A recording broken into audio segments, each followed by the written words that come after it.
Hello friends, welcome to accountancy classes. This is the second video for class 11 commerce. आपके लिए ये दूसरा video मैंने बनाया है. लास्ट वीडियो में मैंने आपसे डिस्कस किया था अकाउंटिंग क्या होता है, उसका डेफिनेशंस के बारे में डिस्कस किया था. उसी से हम लोगों ने उनका कैरेक्टरिस्टिक्स के बारे में थोड़ा बहुत डिस्कस किया था एंड ऑब्जेक्टिव्स ऑफ अकाउंटिंग हम लोगों ने डिस्कस किया. इसके बाद मैं आज आपसे बात करूँगा advantages and importance of accounting. ठीक है, आज हम लोग दो टॉपिक डिस्कस करेंगे, advantages and disadvantages of accounting. क्या क्या फायदा है, क्या क्या डिमेरिट्स है, ये इसके बारे में. तो चलिए शुरू करते हैं. सबसे पहले है advantages and importance of accounting. यहाँ मैंने 5 पॉइंट लिखा है. ऐसा नहीं है कि सिर्फ 5 ही पॉइंट इसका एडवांटेजेस है, बहुत सारे एडवांटेजेस है. उनमें से कोई 5 बेस्ट पॉइंट जो मेरे तरफ मुझे जो लगा जो बेस्ट है उसको मैंने यहाँ लिखा है. आपको देख लीजिएगा इसको अच्छे से. चलिए मैं आपको वन बाय वन एक्सप्लेन करता हूँ. पहला है accounting helps in assist in या हेल्प्स इन, एक ही बात है, मेंटेनिंग बिजनेस ट्रांजैक्शंस. ओके, जितने भी बिजनेस ट्रांजैक्शंस है उसको मेंटेन करके रिकॉर्ड सिस्टमेटिकली रखने में अकाउंटिंग हेल्प करता है. सिंपल है, ये बात मैंने आपको कल भी बताया था. तो इसमें I don't think any explanation is required. मतलब बिजनेस ट्रांजैक्शंस को सही तरीके से मेंटेन करने में हेल्प करता है कौन, अकाउंटिंग. ठीक है. सेकेंड देखिए, provides meaningful information of financial activities of the business to the internal as well as external users.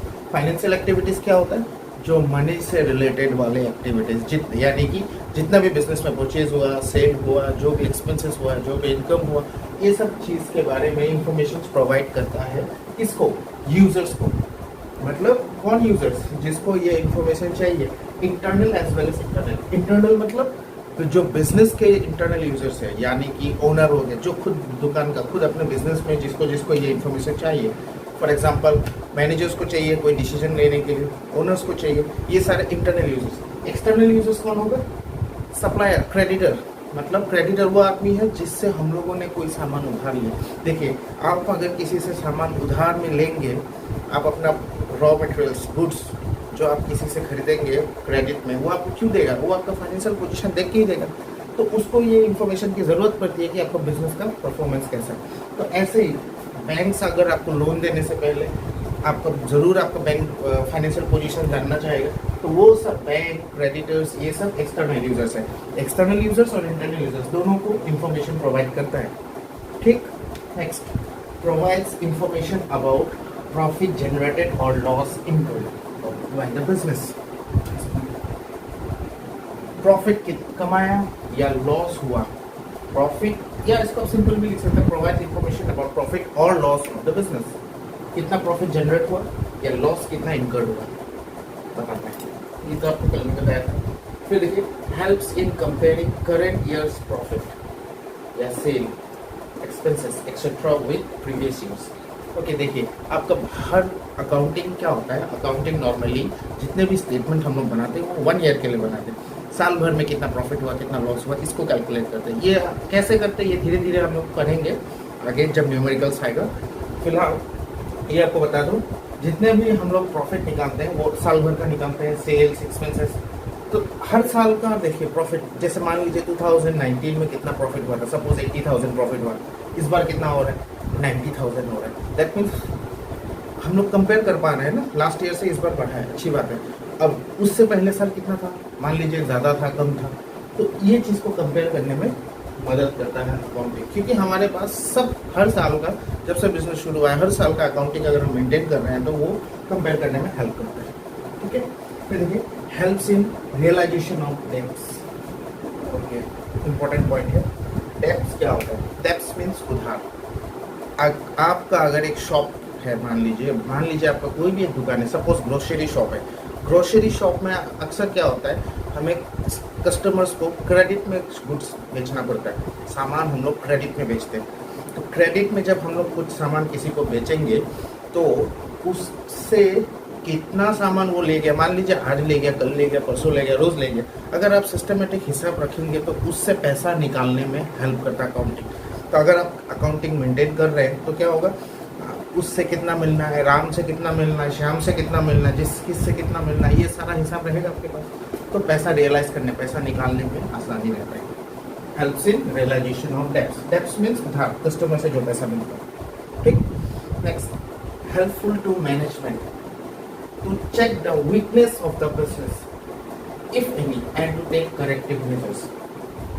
Okay, management यानी कि बिजनेस को जो रन कर रहा है, ये ओनर हो सकता है या कोई मैनेजर हो सकता है। उस बिजनेस का ओनर या उस बिजनेस में कोई मैनेजर रखा हुआ है जो बिजनेस को रन कर रहा है, चला रहा है, उसके लिए ये एक हेल्पफुल मेजर है। अकाउंटिंग में जो इन्फॉर्मेशन है, अकाउंटिंग क्या है, जिसमें हम लोग हिसाब किताब रखा हुआ है, सेल का हिसाब, परचेज का हिसाब, सब कुछ है हमारे पास, तो उससे इनको बेनिफिट होता है मैनेजमेंट को। कैसे?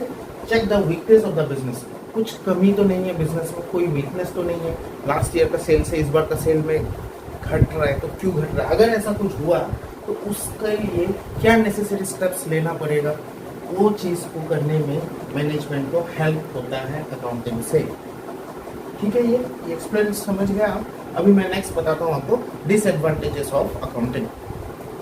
चलिए लिमिटेशंस ऑफ अकाउंटिंग पे डिस्कस कर लेते हैं। सबसे पहला लिमिटेशन है हिस्टोरिकल इन नेचर।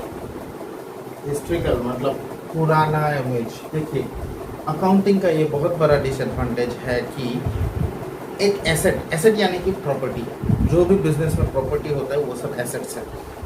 और लाइबिलिटीज एक वर्ड यहाँ पे यूज हुआ है, एसेट्स एंड लाइबिलिटीज, डिस्कस करेंगे हम लोग नेक्स्ट चैप्टर में इनके बारे में, लेकिन फिलहाल ये वर्ड यूज हुआ है तो बता दूं, assets and liability. Assets means the properties of the business, simple language में। लाइबिलिटीज मीन्स जो भी फ्यूचर में वो करते हैं, हम लोग देना है किसी को, उधार आप समझ लीजिए, जो भी हम लोगों को एनीथिंग वी हैव टू पे in future is a liability, simple. इसका डेफिनेशन वगैरह वगैरह मैं आपको बाद में दूंगा। तो देखिए, ये ओरिजिनल वैल्यू ऑफ एसेट और लायबिलिटीज ही बुक्स में मेंटेन होता है। यानी कि जब हम लोग कोई एसेट खरीदते हैं, सपोज लास्ट ईयर हम लोगों ने एक मशीन खरीदा था बिजनेस के लिए, ठीक है, कोई भी मशीन ले लीजिए जो बिजनेस में, सपोज एक जेरोक्स मशीन खरीदा था हमने लास्ट ईयर, तो लास्ट ईयर उसका कॉस्ट था फॉर एग्जांपल 40,000। क्या लगता है आज के डेट में भी उसका प्राइस 40,000 ही रहेगा? नहीं, उस चीज़ का घटावत हो जाएगा। वो धीरे धीरे जितना सामान पुराना होते जाता है उसका वैल्यू कम होता जाता है, जिसको कहते हैं डेप्रिसिएशन। इसको मैं डिस्कस करूंगा, डेप्रिसिएशन, ये मैं आपको बता दे रहा हूँ। डेप्रिसिएशन एसेट्स का वैल्यू में फिक्स्ड एसेट्स कहते हैं, ये सब धीरे धीरे मैं आपको बताता जाऊँगा। ये जो डेप्रिसिएशन है, कोई एसेट्स का वैल्यू अगर डिक्रीज होता है टाइम टू टाइम, जैसे एक कार आप खरीदा, उस कार को आप 5 साल बाद देखिए उसका वैल्यू कम हो जाता है, ठीक है, तो उस वैल्यू कम को डेप्रिसिएशन कहते हैं। एनीवेज, एसेट्स का ओरिजिनल वैल्यू ही बुक में एंट्री रहता है, 5 साल बाद उसका वैल्यू कम हो जाएगा। अब क्या वैल्यू है और ये बुक में जो वैल्यू है वो कभी सेम नहीं होता है, करंट वैल्यू कभी शो नहीं करता अकाउंटिंग, ये एक बहुत बड़ा डिसएडवांटेज है। आज के डेट में क्या वैल्यू है वो यहाँ पे शो। सपोज लाइबिलिटीज, आपने उधार लिया था, बैंक से लोन लिया था लास्ट ईयर 50,000 का, क्या लगता है आप इंस्टॉलमेंट पे करते करते आज के डेट में 50,000 ही उधार रहेगा? नहीं, वो कम होके 30 हो गया होगा, 35 हो गया होगा, जो भी, तो बुक्स में आपका 50,000 ही रहेगा। ये एक बड़ा डिसएडवांटेज है। क्लियर हो गया आई थिंक। सेकंड वन देखिए, only monetary transactions are recorded. कल भी बता चुका हूँ, डेफिनेशन भी यही बोलता है, अकाउंटिंग सिर्फ मॉनेटरी ट्रांजैक्शंस को रिकॉर्ड करता है, यानी कि जिसमें पैसा इन्वॉल्व है। नॉन मॉनेटरी ट्रांजैक्शंस को बिल्कुल इग्नोर कर देता है अकाउंटिंग।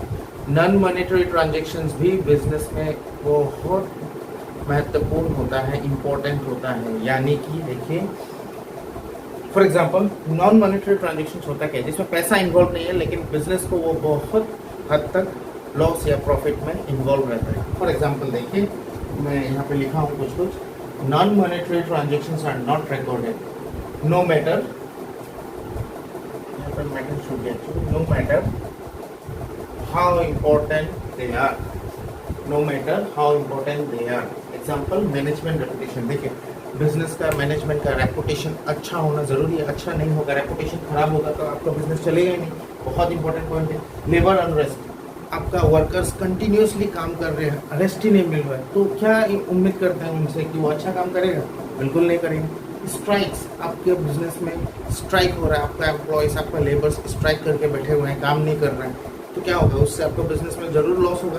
तो ये सब भी ट्रांजेक्शन है एक तरह का, लेकिन ये सब नॉन मॉनेटरी है, तो ऐसे ट्रांजेक्शन्स को अकाउंटिंग रिकॉर्ड नहीं करता। ठीक है, नेक्स्ट देखिए, इग्नोर्स मनी लेवल चेंजेस। क्या है, पहले इसको समझा लेता हूँ। Ignore money level changes. देखिए, accounting statement do not show price changes from time to time.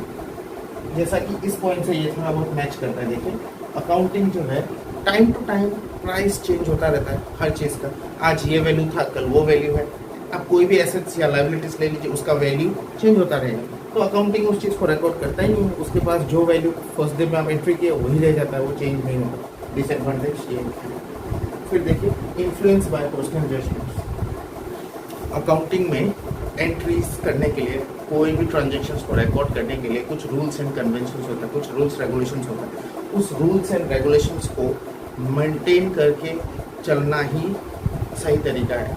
लेकिन कोई कोई बिजनेस में अकाउंटिंग का पूरा रोल अकाउंटेंट मेंटेन नहीं करता है। अकाउंटेंट कभी कभी अपना पर्सनल जजमेंट डाल देता है, नहीं इसको ऐसे नहीं करेंगे, ऐसे कर लेंगे, इसको खर्चा नहीं मानेंगे, ये हमारे लिए कुछ अलग अपना रूल्स बना लेते हैं, प्रोसीजर से अकाउंटिंग को करता है। उससे क्या होता है, फाइनेंशियल स्टेटमेंट्स जो है वो अलग अलग बिजनेस का अलग अलग होता है। जैसे कि मान लीजिए मेरा एक दुकान है, मेरे दुकान में मैं अलग रूल से अकाउंटिंग बना रहा हूँ, पास वाला दुकान अलग रूल से बना रहा है, तो हमारे बीच में कभी कंपैरिजन हो ही नहीं सकता, जिसके वजह से कंपेयर करना डिफिकल्ट होता है।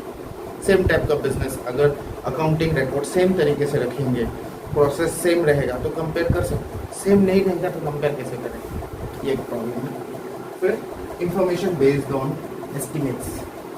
अकाउंटिंग में हम लोग कुछ कुछ इंफॉर्मेशन एस्टिमेट करके, प्रिडिक्ट करके हम लोग कुछ कुछ काम करते हैं। तो जैसे कि फॉर एग्जांपल कोई एक फिक्स एसेट पकड़ लीजिए, सपोज एक कार, बिजनेस में एक गाड़ी है हमारा, डिलीवरी वैन है मान लीजिए, तो वो वैन कभी ना कभी ख़राब होगा, तो हम लोग एक एस्टिमेट करते हैं कि वो 5 साल बाद ख़राब होगा, तो 5 साल बाद हमें एक नया वैन चाहिए, उसके लिए हम लोग पैसा जमा करते हैं। तो 5 साल में उसका वैल्यू कम होता जाएगा, एक ना एक दिन 5 साल के बाद उसका वैल्यू 0 हो जाएगा। तो हम लोग जो वैल्यू कम होगा उसका हम लोग एक एस्टिमेट लगाते हैं, जिसको कहते हैं डेप्रिसिएशन, जो मैंने अभी बताया आपको। तो हम लोग जितना डेप्रिसिएशन हो रहा है उतना अमाउंट एवरी ईयर 5 साल तक जमा रखेंगे।